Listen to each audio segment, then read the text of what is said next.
அஸ்ஸலாமு அலைக்கும் வரஹ்மத்துல்லாஹி வபரகாத்துஹு. அன்பிற்குரிய சகோதர சகோதரிகளே, வாரந்தோறும் புதன்கிழமைகளில் நடைபெறுகிற இந்த வார கேள்விகள் நிகழ்ச்சிகள் வழியாக மீண்டும் உங்களை சந்திப்பதில் மகிழ்ச்சி அடைகிறோம். இந்த வாரம் யார் என்ன கேள்விகளை எங்கிருந்து கேட்கிறார்கள் என்பதனை பார்க்கலாம். அஸ்ஸலாமு அலைக்கும்.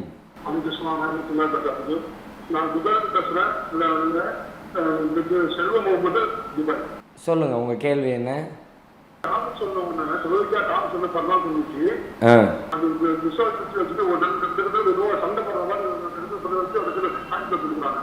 சரி சரி சரி சரி சரி ஓகே. உங்கள் கேள்விக்கான பதில் நீங்கள் டிவியில் பாருங்கள். அதாவது என்ன கேட்குறாருன்னா, தொழுகிற நேரத்தில் தொழுதுகிட்டு இருக்கும்போதே மிஸ்வாக்கு அந்த குச்சியை வச்சு பல் தேய்க்கிற குச்சியை வச்சு சில பேர் பல் தேய்ச்சிட்டு ஜோப்பில் வச்சுக்கிறாங்களே, இது சரியான்னு கேட்குறாரு. அரபு நாடுகளில் சில இடங்களில் இந்த மாதிரி செய்கிறத நம்ம பார்க்க முடியுது. ஆனால் இது சரியான காரியம் இல்லை. ஒரு செய்தி ரசூல்லா சொன்னதாக ஒரு செய்தி வருது. ரசூல் ஸல்லல்லாஹு அலைஹி வஸல்லம் தொழுவதாக இருந்தால் அவங்க பல் தேய்ப்பாங்க, தொழுகும்போது பல் தேய்ப்பாங்கன்ற கருத்துப்பட அந்த செய்தியை பார்த்துட்டு தொழுகையில் நிற்கும்போது பல் தேய்க்கணும் என்று அதை தவறாக புரிந்து கொள்கிறார்கள். தொழுகைக்கு தயாராவதற்கு நீங்கள் ஒழுவு செய்கிறதா இருந்தால் அதுக்கு முன்னாடி பல் தேய்ச்சிக்குங்க என்ற கருத்தை தான் அது தருகிறது. இப்போ உதாரணமாக குர்ஆனில் ஒரு இடத்துல வருது, யா அய்யுஹல்லதீன ஆமனூ இதா கும்தும் இலா ஸலாத்தி ஃபக்ஸிலூ உஜூஹக்கும். மூமின்களே, நீங்கள் தொழுகைக்காக நின்றால் முகத்தை கழுவிக்குங்க, கையை கழுவிக்குங்க, அதாவது ஒழுவு செஞ்சுக்குங்க என்று வருது. இதை நாம் எப்படி புரிந்து கொள்கிறோம்? தொழுகைக்காக நின்றால் ஒழுவு செய்யுங்கன்னா நின்ன பிறகு ஒழுவு செய்கிறோமா அல்லது ஒழுவு செஞ்சுட்டு நிற்கிறோமா? தொழுகைக்காக தயாராவதாக இருந்தால் தொலை போவதாக இருந்தாலும் புரிஞ்சுக்கிறோம்ல. அதே மாதிரி புரிஞ்சு கொள்ள வேண்டிய ஒரு செய்தியை தவறாக புரிந்து கொண்டு தொழுகையில் தான் அதை செய்யணும் என்கிற மாதிரி தவறாக விளங்கி கொண்டு செய்கிறார்கள். இது சுத்தம் அல்ல, அசுத்தத்தை தான் காட்டுகிறது. பல்லு தேய்க்க சொல்கிறதே சுத்தமாக இருக்கிறதுக்கு. ஆனால் இவங்க பல்ல தேய்ச்சா பல்லில் உள்ள அழுக்குகள்லாம் ஒட்டிக்கிட்டு இருந்ததுலாம் வெளியில் வந்துருச்சுன்னா அதை வெளியே துப்பணும், வாயை கொப்பளிக்கணும், அதையெல்லாம் செய்ய மாட்டாங்க. அப்போ அந்த அழுக்கை மீண்டும் முழுங்கக்கூடிய ஒரு சூழல் உண்டாகிறது. எனவே இது ஒரு சுத்தத்திற்கான காரியமாக இல்லை, அசுத்தத்தை உண்டாக்குகிற காரியமாக அமைந்து விடுகிறது. இது சரியான செயல்முறை அல்ல. அஸ்ஸலாமு அலைக்கும். வலைக்கும் அஸ்ஸலாம் வரஹ்மத்துல்லாஹி வபரகாத்துஹு. மதுரையிலேருந்து அப்துல் ரஹ்மான் பேசுறது. சொல்லுங்க அப்துல் ரஹ்மான் பாய். இந்த தங்கம் வெள்ளி தான் ஜக்காத்து கொடுத்துருக்காங்க. அதுபோல இந்த பிளாட்டினம் வைரம் இந்த மாதிரி மொத்த பவனத்துக்குலாம் ஜக்காத்து கொடுக்கணுமா? அதாவது தங்கம் வெள்ளிக்கு ஜக்காத்து கொடுக்குறாங்க, பிளாட்டினம் வைரம் மாதிரியான பொருட்களுக்கு ஜக்காத்து கொடுக்கணுமான்னு கேட்குறாங்க. ஜக்காத்து என்பது ஒருவருக்கு சொந்தமான அனைத்திற்கும் கொடுக்கப்பட வேண்டும். இதுக்கு கொடுக்கணும் இதுக்கு கொடுக்கக்கூடாதுன்னா பிரிவினைலாம் கிடையாது. பயன்பாட்டில் தங்கமும் வெள்ளியும் இருந்த காரணத்தினால அதை சொல்லி இதை சொல்கிறாங்க. குர்ஆனில் வருது, ஹதீஸில் வருதே தவிர அந்த வாசகம் பயன்படுத்தப்பட்டிருக்கிற காரணத்தினால் அதுதான் ஜக்காத்திற்குரிய பொருள் என்று புரிந்து கொள்ளக்கூடாது. எதுக்கு ஜக்காத்து? ஒருவருக்கு சொந்தமான செல்வங்கள் எதுவெல்லாம் இருக்கிறதோ எல்லாவற்றிற்கும் ஜக்காத். குர்ஆனில் கூட அல்லாஹ் சொல்கிறான், ஹுத் மின் அம்வாலிஹிம் சதகத்தன், அவர்களுடைய செல்வத்திலிருந்து ஜக்காத்தை எடுத்து விடுவீராக. அப்போ செல்வம்னு என்னெல்லாம் இருக்குது எல்லாத்துக்கும் கொடுங்க. உங்களுக்கு சொந்தமான வீடு, காரு, வியாபார பொருட்கள், மளிகை கடையில் மசாலா சாமான் வச்சுருப்பீங்க, அதுக்கு கூட ஜக்காத்தை கொடுங்க. மஞ்சள், பூண்டு, கடுகு, அதுக்கு கூட நீங்கள் கொடுக்கத்தான் வேணும். இப்போ அந்த அடிப்படையில் பார்க்கும் பொழுது மரகதம், வைரம், வைடூரியம் எது இருந்தாலும் எல்லாவற்றிற்கும் ஜக்காத்து கொடுக்கப்பட வேண்டும் என்பது தான் மார்க்கம் சொல்லுகிற செய்தி. அஸ்ஸலாமு அலைக்கும். வலைக்கும் அஸ்ஸலாம் வரஹ்மத்துல்லாஹி வபரகாத்துஹு. காய்பட்டினத்திலிருந்து குல்ஃபா பேசுகிறோம். சொல்லுங்கம்மா. என்னோட கேள்வி என்னன்னா, பெண்கள் தனியாக ட்ராவல் பண்ணலாமா இல்லைன்னா மஹரம் துணையோடு தான் ட்ராவல் பண்ணணுமா? அப்படி தனியாக ட்ராவல் பண்ணலான்னா அதுக்கு எதுவும் டிஸ்டன்ஸ் கிலோமீட்டர் வரம்பு எதுவும் இருக்குதா? என்ன கேட்குறாங்கன்னா, ஒரு பெண்மணி தனியாக பயணம் செய்யலாமா, அதாவது மஹரமான ஆணுடைய துணை இல்லாமல் தனித்து பயணம் செய்யலாமா என்று கேட்குறாங்க. இது சம்பந்தமாக ஹதீஸ்களில் பார்க்கும் பொழுது பல்வேறு அறிவிப்புகள் வருகிறது. அறிஞர்களிடத்திலையும் சில கருத்து முரண்பாடுகள் இருக்கிறது. சொல்கிறதா ஒரு இடத்துல ரசூலுல்லாஹ் சொல்கிறாங்க, லாத்து சாஃபியில் மறு அத்து சலாசத்து ஐயாமின் இல்லா மாதி மஹரமின். ஒரு பெண்மணி 3 நாட்களுக்கு பயணம் செய்ய வேண்டாம் மஹரமான ஆண் இருந்தே தவிர இப்போ மகரமான ஆண் இருந்தால் 3 நாள் வரைக்கும் பயணம் செய்யலாம், இந்த கருத்துப்பட இருக்கிறது. சில அறிவிப்புகளில் 2 நாள் என்று வருகிறது, சில அறிவிப்புகளில் 1 நாள் என்று வருகிறது. இப்போ இந்த மாதிரி இதில் சில அந்த என்ன எத்தனை நாள் போகலாம் வைக்கலாங்கிற கருத்துப்பட ஆண் துணை இல்லாமல் போகக்கூடாது என்ற கருத்துப்பட சில அறிவிப்புகள் வருகிறது.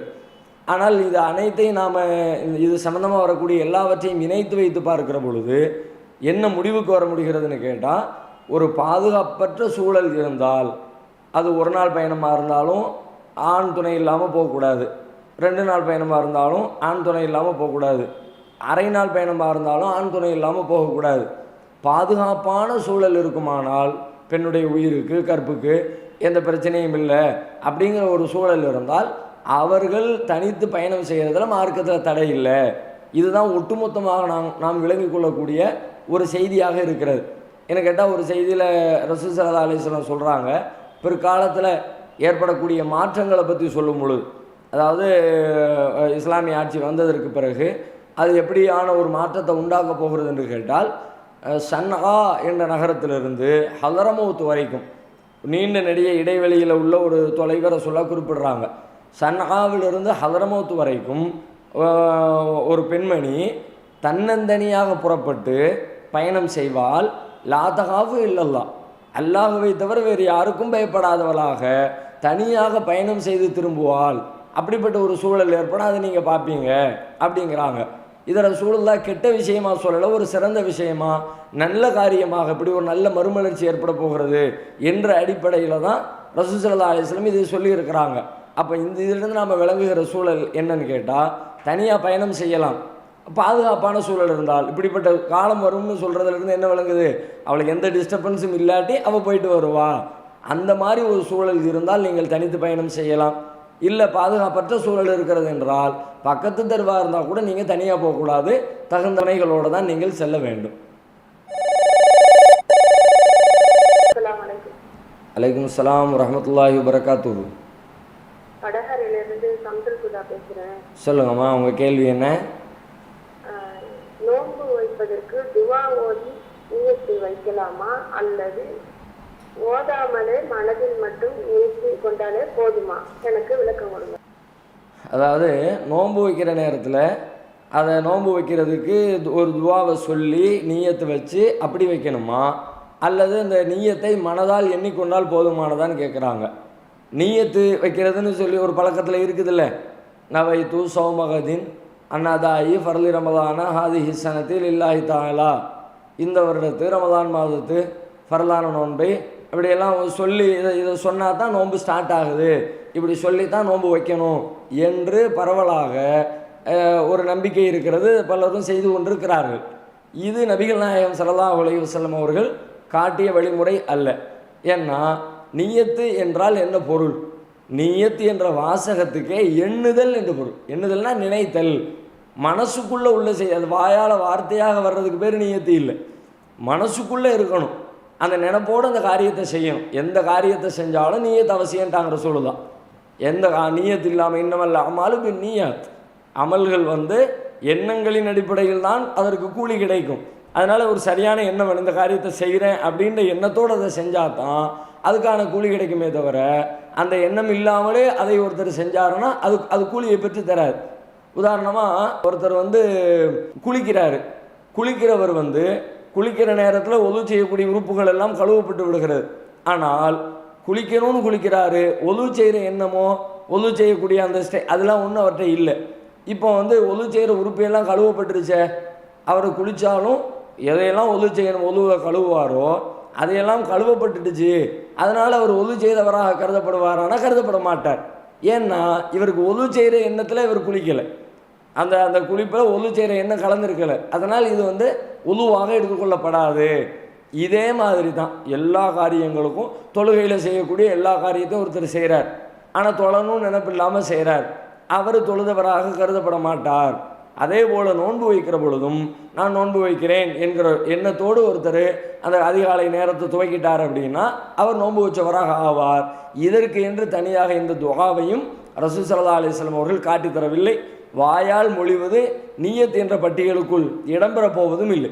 ஒரே ஒரு கட்டத்தில் மட்டும்தான் இந்த எண்ணத்தை வாயால் மொழிய வேண்டும் என்கிறார்கள். எந்த கட்டம்?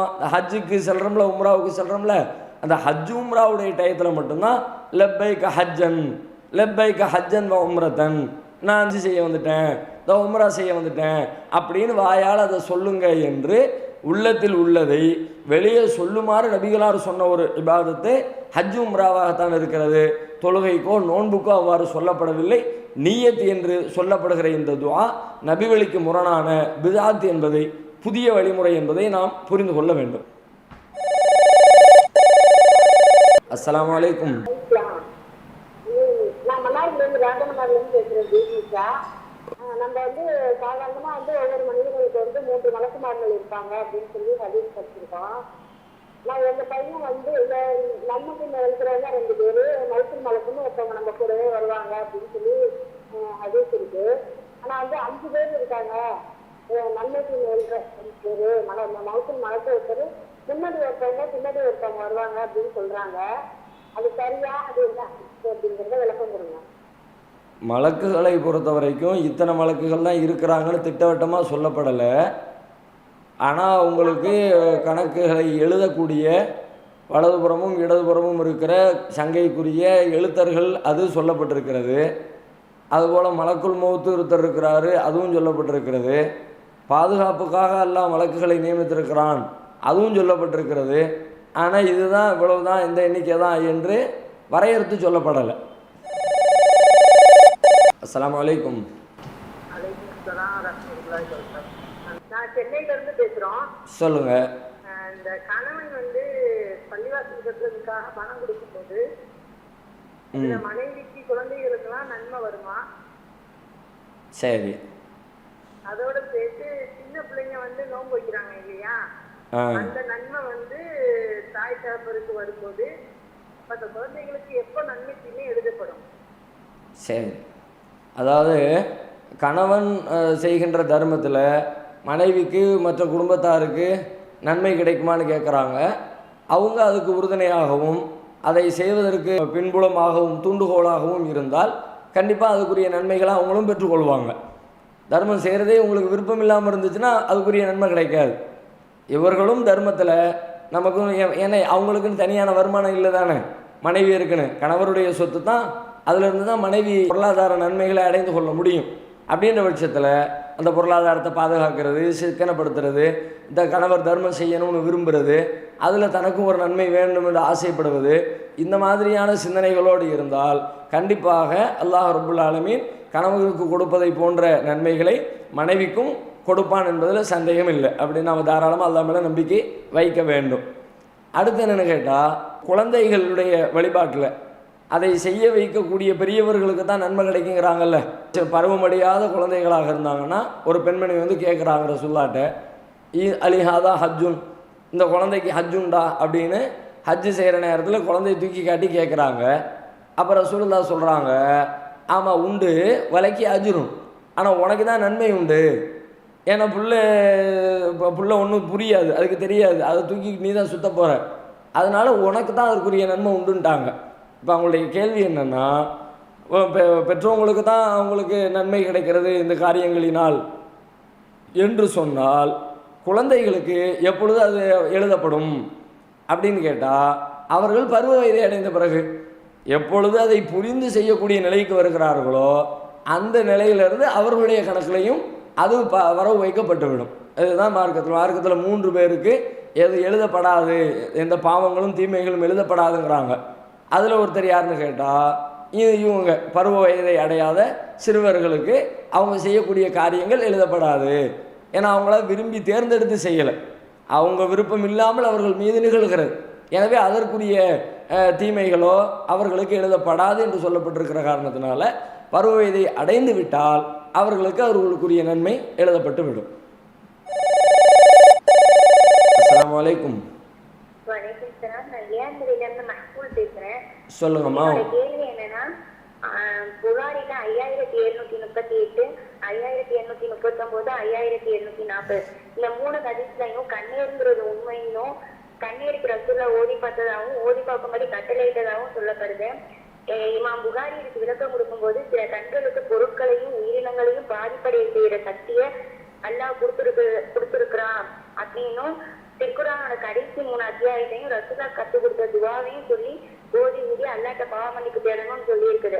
5758வது ஹதீஸ்ல ரசூலா வந்து கேள்வி கணக்கே இல்லாம 3 பேர் சொர்க்கத்துக்கு போவாங்க. அதுல ஒரு ஆள் வந்து ஓதி பார்க்க மாட்டாங்க, தன்னோட இறைவனையே சார்ந்திருப்பாங்க அப்படின்னு சொல்லியிருக்குது.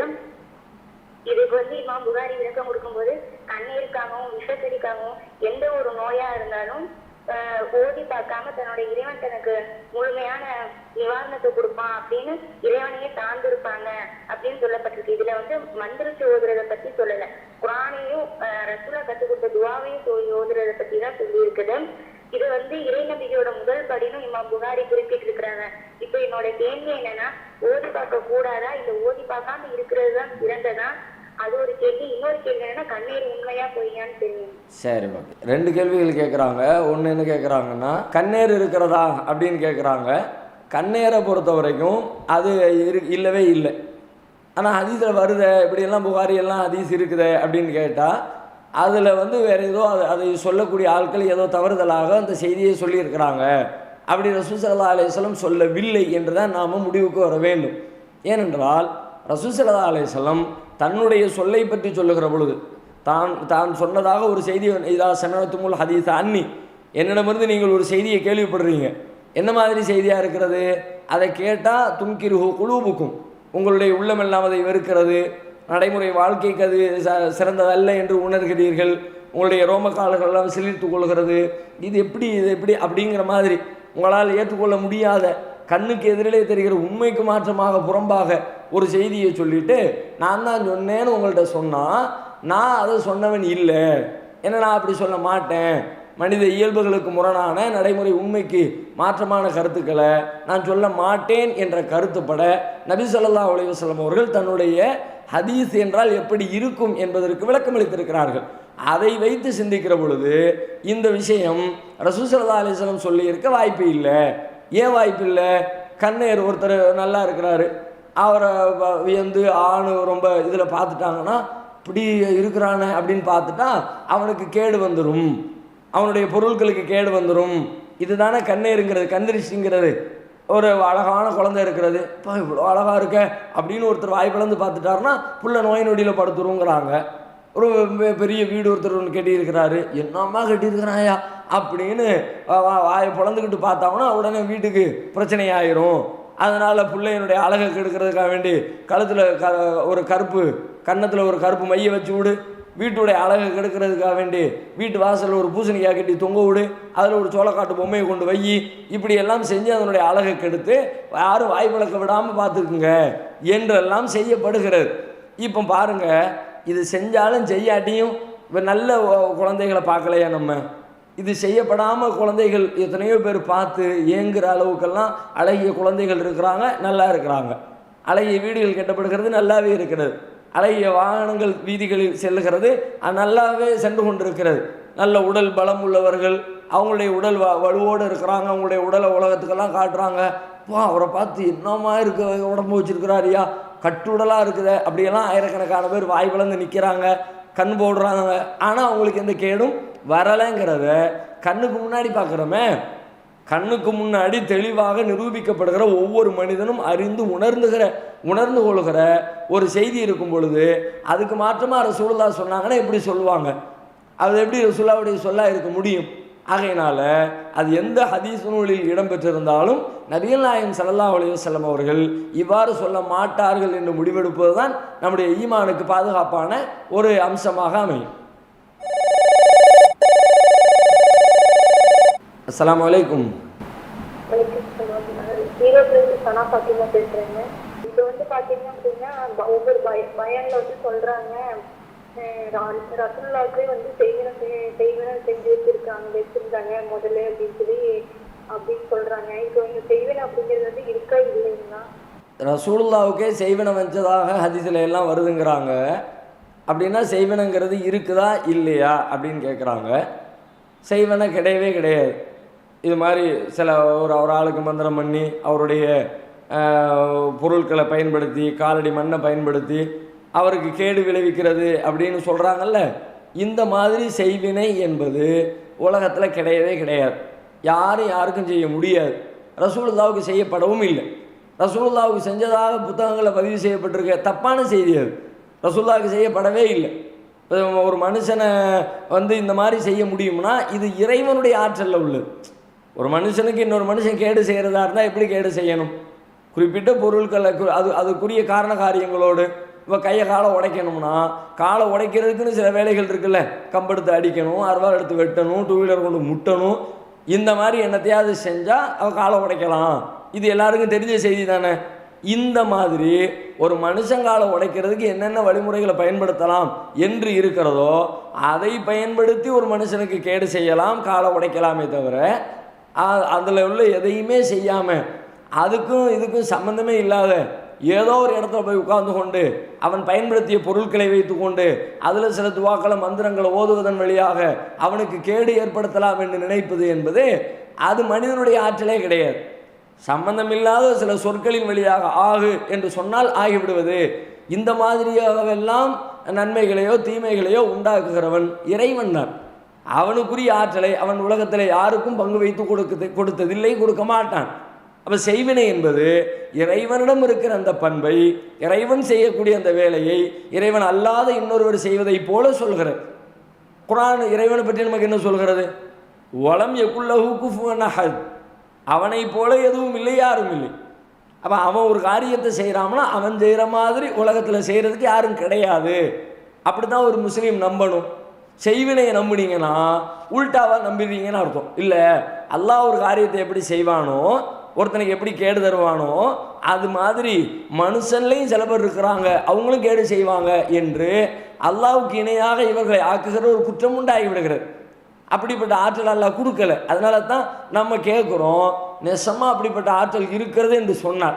இல்லை, உண்மையில் அப்படியெல்லாம் சில பேருக்கு கொடுத்து வச்சுருக்கான் அப்படின்னு நீங்கள் நம்பினீங்கன்னா இப்போ எங்களுக்கு செய்யுங்கன்னு நம்ம கேட்குறோமே.